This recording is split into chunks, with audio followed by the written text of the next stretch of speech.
Hello, and welcome back to chapter 4 of the Emperor's Courtesan, book 1 in the Valspar Legacy series.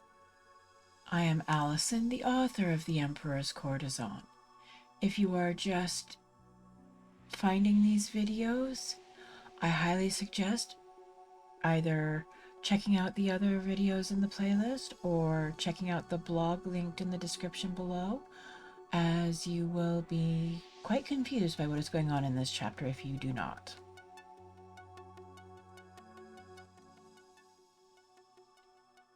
And now, let us begin. Chapter 4. Karis. Karis groaned and sprawled in his chair. His whole body ached. Naren had worked him hard that day, relentlessly driving him until he'd been ready to collapse. He knew he needed to work on his assignment from the scholar, a man whose name he still didn't know, but all he wanted to do was curl up and pass out. He reached one aching arm over and grabbed his pad. He flicked it on and started reading. There was a chime that let him know someone wanted in. He groaned it again and got up. He set his pad down and limped over to the door. He opened it and was surprised to see a well-dressed nobleman standing there. "Your Imperial Highness, I am Lord Vasco, a member of your father's council." The man favored him with an unctuous smile. "How can I help you, Lord Vasco?" Karis asked cautiously. His mother had warned him not to trust any of the nobility because there would be even odds if they would be his allies or would be out to kill him. "I was wondering if your Imperial Highness might be able to put a rumor to rest for me." The Imperial Guards looked tense and were watching Vasco closely.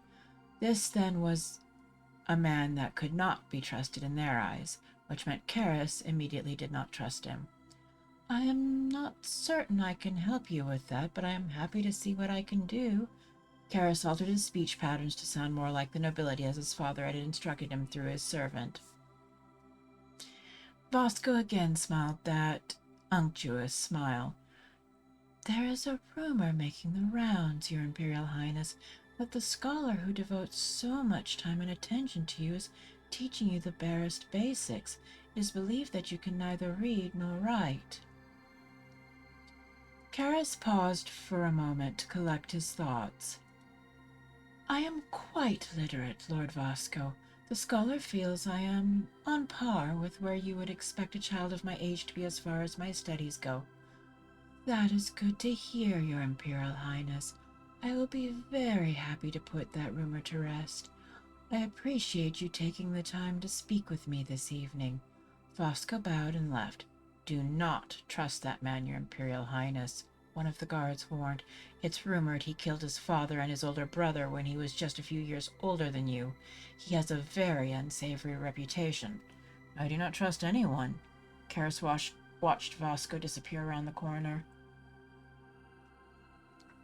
"Except the Imperial Guard. I only told him the most basic truth. I did not give him the whole story." "An excellent policy, Your Imperial Highness," the second guard told him approvingly. "Keep to that with all courtiers and you'll be fine." "I will remember that." Karis went back to his chair and his work. The next day the scholar arrived and began his lessons as usual. "You seem distracted today, Your Imperial Highness," the man remarked after he had to bring Karis's attention back to the lessons a third time. "I am sorry." Karis rubbed the back of his neck. "I am worried about what Trainer Will is going to subject me to today." "I can appreciate you're concerned about that, Your Imperial Highness, but we can't let your physical training dominate your life," the scholar chided. "You mustn't let yourself fall behind in your scholastic studies, or your father will be very unhappy." "No, you are right." Karis turned his attention back to his pad. "I just need to focus more." "Now, shall we continue?" the scholar asked. "Yes." Karis tried to focus on what the scholar was teaching him. The scholar left him with extra work because of his lack of focus. Karis ate lunch and followed the Imperial Guards out of the room. Instead of taking him to the usual practice grounds, they led him to a different room. This one held a climbing wall, some different machines, and what looked like odd-looking targets of some kind. Naren grinned at him. New training starts today, Your Imperial Highness, but we're going to start with the usual 5 laps, full speed, and then your stretches. Yes, Trainer Will. He started running. After the usual beginning, Naren set him to lifting weights for the next set. Then she pointed to the climbing wall. All right, Your Imperial Highness, start climbing. I want you up at the top as fast as you can get there. Don't take too many risks because I don't want you to fall and break your neck, but I do want to see how fast you can climb. Would it not be better for me to be wearing a safety harness in case I do fall? Karis swallowed hard as he looked at the tall wall. The floors are padded. As long as you're careful, you won't be too badly injured, Naren said. Now quit talking and start climbing. Karis's hands shook. He didn't like heights, and the wall was very tall. He'd scaled the trees in the Courtesan wing, but those weren't very tall, and he hadn't felt too insecure climbing them. This wall was a good 4 meters high, and he had to get to the top. Naren gave him a sharp nudge, and he reluctantly went up to the wall. He started climbing, testing where he was placing his hands and feet, and tried not to look down. He was a good climber, and made his way up the wall at what he hoped was a good pace. He reached the top and was startled to see his father waiting for him. Father? Karis tried to catch his breath. Without warning, Vespasian attacked Karis, knocking him off the wall. Karis tried desperately to catch hold of something, but his hands caught only air. He plummeted the 4 meters and struck the mats below. His breath was knocked out of him, and he felt something crack in his back. Prince Karis! Naren cried out in horror. She ran over to him, calling over her shoulder. Call for a doctor, now! Is he dead? Vespasian called from the top of the wall. Your Imperial Majesty, did you throw him off the top? Naren glared up at him. Were you trying to kill him? He's still breathing, but he's been severely injured. He is too soft, Vespasian growled. He should have fought back. I was planning on starting him on fighting training today, Your Imperial Majesty. Now that's going to have to be put on hold while the doctors tend to him. Naren put a hand on Karis' arm. Don't try to move, Prince Karis. Wait for the doctors to come. Get him on his feet. He cannot be that badly injured. Vespasian sounded as dismissive and scornful as he usually did of Karis.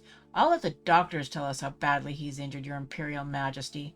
Naren was angry, and Karis could hear it in her voice. Not a man who just tried to murder his own son. The doctor came in at that point and ran a scanner over him. Broken back, cracked pelvis. This boy needs regenerators and to be immobilized while he's being tended to, or he won't recover fully. He should not have a broken back. Vespasian glared down from where he stood at the top of the climbing wall. It was not that much of a fall. Your Imperial Majesty, if he fell from the top of that wall, I'm surprised he didn't break his neck, the doctor told him severely. 3 of his vertebrae are broken. His pelvis is also cracked and could be a serious impediment to his walking and performing his daily activities if not tended to properly. His Imperial Majesty saw fit to throw his son off the top of the wall to test his reflexes. Now he must deal with the repercussions of that action. Immobilize his Imperial Highness and get those regenerators on him. Her voice was stern and crackled with rage. Yes, Trainer Will. The doctor spoke into his comm unit, and a few minutes later, several other doctors entered the training room. A force field was erected around Karis, and he found he couldn't even blink. He was lifted onto an anti-gravity stretcher and carried out of the room. Karis was taken to a med lab and laid down on a bed. The force field wasn't removed, though it was weakened slightly, so Karis found he could blink again. He still couldn't move any of his extremities. He was lifted and rotated onto his side. 2 regenerators were slapped onto his back and his hip. He was left in that position for a few hours with only the sound of the regenerators for company. When the regenerators beeped, a doctor came over and removed the regenerators and released him from the force field. He went limp, still aching where his back and pelvis had been broken. You still need some rest, Your Imperial Highness. The doctor adjusted one of the screens over his head. We'll keep you here overnight, but by tomorrow you should be back to normal. Thank you. Karis winced as he shifted his position slightly. Is there anything we can bring you? The doctor asked. My pad? I know I must not do much, but I can at least read and work on my schooling while I am here. Anything was better than just staring at the walls. An excellent idea, Your Imperial Highness. The doctor smiled. I'll have one of the guards go and get it for you. A short while later, the doctor handed Karis his pad and he set to work on his studies. When he finished the work the scholar had given him, he read until they brought him something to eat. He ate and resumed reading. Naren came in to check on him a short while later. How are you doing, Your Imperial Highness? She glanced up at the readouts on the screen above him. I hurt, but I should be able to resume my regular activities tomorrow. Karis tried to smile at her, but it probably came out as more of a grimace given his current mood. That's good. That's good to hear. His Imperial Majesty gave me an earful for not starting you on fighting training before now, but I told him I wasn't going to rush you into something you weren't ready for. I still don't think you're ready for fighting training, but he's insistent that you learn, which is why I was planning on starting today. We'll start it tomorrow. From the look on her face, Karis had a suspicion she'd given his father an earful herself. As long as I am not required to climb that wall again.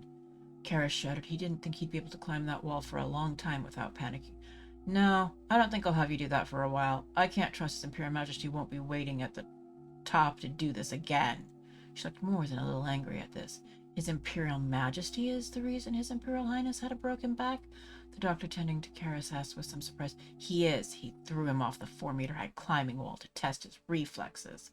Naren was practically growling, and Karis got the feeling she was just as angry as he was. That's insane!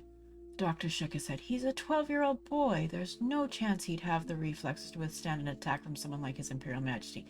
You know that. I know that. His Imperial Majesty has some skewed sense of what his son should be, and no one can convince him of anything different. I've just spent the past hour trying. I think I've managed to get His Imperial Majesty to back off for a while, but it's anyone's guess how long that will last. His Imperial Majesty is too hard on the boy. The doctor frowned. He's still a child.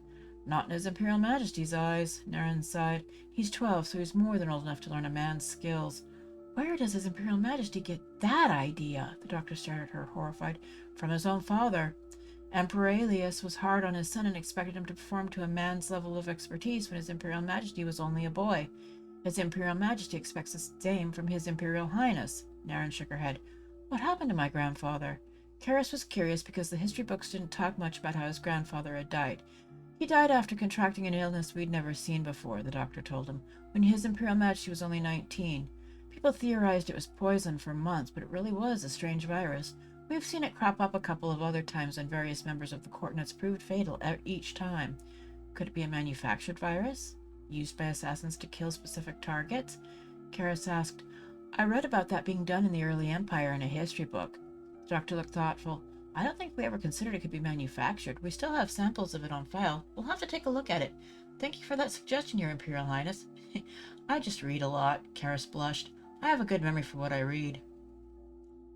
If only His Imperial Majesty put as much value in being a scholar as he does in being a fighter, Naren sighed. I'd be better off if he did, Karis grumbled. Yes, you would. However, we're going to have to work with what we've got, Your Imperial Highness. Naren patted his arm. I know. And since he is the Emperor, everyone must obey him. Karis fought the urge to roll his eyes. That's right. That includes you, Your Imperial Highness. Naren was right. Unfortunately, obeying his father was one of his duties as Crown Prince. I know. I suppose I'll be back at the physical training tomorrow, then. Karis didn't like the idea, but it was a part of his lessons, and he knew his father would be harder on him for avoiding them than he was now for not living up to his skewed notion of what he should be. We're working on your fighting skills tomorrow, so expect to get roughed up. Naren gave him a look that told him he was not going to enjoy the next several weeks. I am not looking forward to it, Karis grimaced. I'll see you tomorrow, Your Imperial Highness. Naren turned and left. Karis read until the doctors made him go to bed. The next morning the guards moved him back to his room in time for him to shower, eat breakfast, and meet with his scholar teacher. He was pleased to see that Karis had completed all his tasks and set him to work on some new studies. Karis managed to stay focused on his lessons, so he didn't end up with any extra work, though he was given a few assignments to work on later that evening. After lunch, the guards took him to the same small training room with the climbing wall he'd been to the previous day. Naren was waiting for him. 5 laps full speed, and then do your stretches. Then we'll get started. Yes, trainer will. He ran full speed around the room 5 times and then did his stretches. When he was done, he faced her and waited for what was next. She guided him over to a set of mats. First thing we're going to teach you is basic hand-to-hand fighting techniques. Do what I do. She showed him the first basic move. Karis tried to copy her. She corrected him with the sharp blows and had him try again. When she was satisfied he had the first one down, she moved on to the second. The entire afternoon, Karis learned hand-to-hand fighting techniques. Naren was brutal, and Karis got more than one blow to correct a wrongly placed arm or leg. By the time he was done, he was sweating profusely and was bruised from shoulder to knee and felt ready to drop. You're not hopeless, Naren smiled at him. You're picking up the basics fairly quickly, quicker than I expected you would. You may be able to please His Imperial Majesty by moving into the intermediate level training sooner rather than later. It'll all depend on if you retain what you've learned today. We'll test you tomorrow on that. Yes, Trainer will. Go on, we're through for the day. She sent him off with his guards. Karis returned to his room and showered. He ate his dinner and started working on his schoolwork. He idly wondered if he was going to survive the fighting practice. If the basics were this brutal, how bad were the higher levels going to be? And he still had to learn to fight with a vibroblade. How many times was he going to get sliced up before he managed to please Naren? Or his father? Karis groaned and pulled his mind back to work on his studies. At least he could manage this. The next day his morning went well. After lunch, he went back to the practice room and waited for Naren. She just looked at him. What? He was confused. You should know the routine by now, Your Imperial Highness. Right. 5 laps, full speed, and then my stretches. No slowing down. He waved a hand to show he'd heard her. He ran the 5 laps and did his stretches. He went over to the mats without being prompted and waited for her. Suppose it is time to see how much I remember from yesterday. Yes, it is. Naren ran him through the basic moves, correcting his mistakes with sharp blows on the offending limbs. Not bad. Not perfect, but not bad. I expect perfection from my son. I am not pleased to hear he is not performing perfectly. Vespasian stalked into the room, scowling at Karis. He just learned these moves yesterday, Your Imperial Majesty, Naren told him. He'll gain proficiency with a little more practice. You can't tell me you yourself were perfect the day after you learned the moves. Vespasian didn't speak, but from the look on his face, he didn't appreciate Naren's reminder that he himself had not been perfect at the moves. I expect progress, Naren. Vespasian growled. He's making progress, Your Imperial Majesty, Naren assured him. I expect it'll only be a few more days before I start him on something more advanced than these basic moves. I expect to see him sparring with the Imperial Guard before the month is out, Vespasian told her. Out of the question, Your Imperial Majesty, Naren snapped. With the ordinary guards, I'll accept that, but no one but another Imperial Guard spars with the Imperial Guards. You didn't even spar with the Imperial Guards during your training. With their genetically modified bodies, His Imperial Highness would be badly injured in a training session with them, without them meaning to do it, unless you are, once again, trying to murder your only heir. Vespasian glared at Naren. I am trying to toughen the boy up, Naren. He was coddled and babied in the Courtesan wing, and that needs to be beaten out of him. You are not doing him any favors by being soft on him. I am never soft on anyone, Your Imperial Majesty, Naren shot back. I am not being soft on him now. I am training him at the limits of what a 12-year-old's body will tolerate. Unless you want to cripple him for life, you will have to accept that he cannot perform to the limits of a grown man. He is still a child. He has a child's limitations. The doctors have explained this to you. I have explained this to you. I will keep explaining this to you as often as I have to. Vespasian glared at her for several moments before stalking out of the room.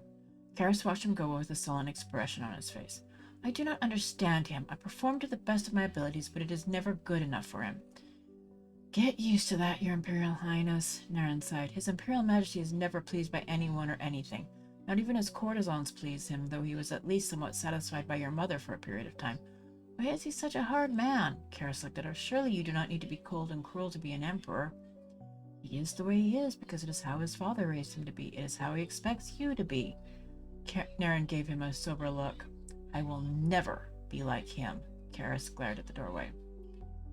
Then you'll be at odds with him for the rest of his life, then, Your Imperial Highness, Naren cautioned him. He expects perfection and for you to emulate what he has become. Then we will be at odds for the rest of his life because I refuse to become what he is. Karis all but growled. I have never believed that being emperor means you have to be cold and cruel. There have been several successful emperors that were compassionate and kind. I have read about them in my history books. You're in for a hard time, but I commend you for sticking to your beliefs, Your Imperial Highness. Now let's go over those basics again. The sooner we have you moving on, the happier he'll be. Naren motioned for him to take up his position again. Yes, Trainer Will. Karis resumed his lesson. That evening, the servant was waiting for him when he got back to his room. Your Imperial Highness, His Imperial Majesty has commanded that you will join him and the rest of the court for dinner tonight, the man told him pompously as soon as Karis appeared. When do I have to be there? Karis didn't like the man and hadn't the entire time he'd been assigned to serve him. The servant blinked at Karis' nonchalant response. You have 2 hours to get ready. I'm to prepare you. Well, you can wait until I have had a shower. Karis walked past the spluttering man and into the bathroom. He took a quick shower and dried off before walking back out into his bedroom. He saw the servant standing there with one of his formal outfits in his hand. This will take some time to get you into. Not really. Karis proved the man wrong by dressing himself in a matter of minutes. You were saying? The servant stared at him. You need to do something about your hair, Your Imperial Highness. Karis combed it back in a style similar to his father's. Is that appropriate? The servant stared again. I believe so, Your Imperial Highness. Karis slipped the crown prince's coronet onto his head from where it had sat unused for several weeks. Is there anything else I need to do? Karis gave the man a bland look. No, Your Imperial Highness. The servant scowled. The guards will escort you to the dining hall at the appropriate time. Excellent. Then I believe you can go now. The servant bowed and walked out. One of the guards looked like he was trying not to laugh at the disgruntled expression on the man's face. Karis sat down and worked on his schoolwork until the guards told him it was time to leave for the dining hall. Karis set his pad aside, straightened his shirt, and followed the guards out.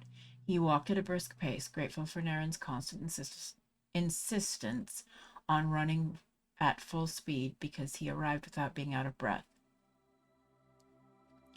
The guards escorted him to the antechamber used by the imperial family to wait for dinner to begin. He was joined by his father, and the two entered the great hall.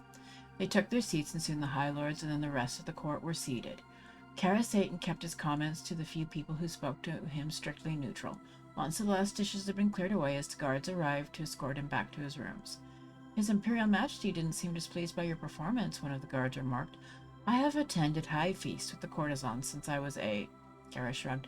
My mother made sure I was taught proper manners. I was the only one allowed to talk to the courtiers at those feasts, and she encouraged it, knowing I would have to do it when father called for me. He sighed. At least there is one thing I can do that somewhat pleases my father. He's a hard man, Your Imperial Highness. The second guard advised. Don't let it bother you if he doesn't show that you've pleased him. He rarely ever shows any emotion other than impatience or displeasure. Good to know. Karis filed that information away. They returned to his rooms, and Karis changed into one of his more casual outfits. He resumed working on his schoolwork and then read until it was time to sleep. The next morning, a new servant was waiting on him. He grinned cheerfully at the young prince. You annoyed Sebastian so much that he requested a transfer, the young man explained. He said you acted as if you didn't need a servant, and you certainly didn't understand the proper way of doing things, because it should have taken 2 hours to prepare you for dinner last night, and you did it in just a few minutes. Why waste time when I could be more efficient about it? Karis asked. That's what I asked, the young man snorted. Sebastian told me I obviously didn't understand, and I asked him what was there to understand. You knew more about dressing for dinner than he did. If you could do it in less time than he could. He just stomped off, muttering under his breath. I got the assignment this morning, so I'm your new servant. You are certainly chattier than Sebastian, Karis grinned. Even after all this time, I still did not even know his name. Oh, I know I am, the servant shrugged, and Sebastian is a bit stuck up. No one really likes him, except maybe one of the female servants who's trying to get into his bed. I'm Adam, Your Imperial Highness. Karis laughed and swung his legs out of bed. Well, Adam, I do not often need a great deal of help, but when I do need it, you will be very much appreciated. I'm glad to hear it, Your Imperial Highness, Adam grinned. Let me tell you, the court was buzzing about you last night. Oh? Karis looked at his servant with some interest. They all expected you to make a fool out of yourself at the dinner table. Adam laughed. Their servants all were talking about how impressed they were with how intelligent you were and with how good your manners were. They never paid attention to the courtesan table at the high feasts, did they? Karis laughed even harder. I have been at every high feast for the past 4 years. I would have been in serious trouble if I did not learn how to act at a court meal. No one pays attention to the courtesan table, Your Imperial Highness. Adam laughed with him, except maybe His Imperial Majesty. Even his servants said he was suitably impressed with your deportment at the table. At least I impressed him with something. Karis stood up. I am getting in the shower. Can you please pull out the blue and gray outfit for me today? Of course, Your Imperial Highness. Adam went over to the closet. Karis took his shower and came out to find Adam had pulled out the outfit he'd requested. Karis got dressed and combed his hair out of face. The servants should be by with my breakfast any time now, so I think I am all set. Just ring for me if you need something. Adam gave a cheerful wave and left. Karis settled in to wait for his breakfast. He was looking forward to his morning lessons and dreading his afternoon ones. That seemed to be typical of his days. He sighed and rubbed his eyes with his hands. Life as an imperial prince was nothing like he'd expected it to be. He wondered how his mother was doing and if she missed him. He certainly missed her. He sighed again and picked up his pad. He could at least read until his breakfast came. Thus ends Chapter 4 in The Emperor's Courtesan. I hope you enjoyed it. As you can see, poor Karis still has not reached an equilibrium with his father. If you enjoyed this chapter, I hope you will like and subscribe. It helps the channel grow. If you have any questions about this universe, this world, the characters you've been introduced to, though no spoilers as to what's going to happen to them in the novels, because there are, as I said in the first video, there are 12 novels in this series. Feel free to ask them in the comments or go to the blog and ask them in the blog comments. I'm already collecting quite a few questions over on the blog. When we hit 10 videos, I will do a bonus video that week. Well, that weekend. And we will have a Q&A video where I address all the questions that have been asked. I hope you enjoyed, and thank you for stopping by, and I wish you all a wonderful day.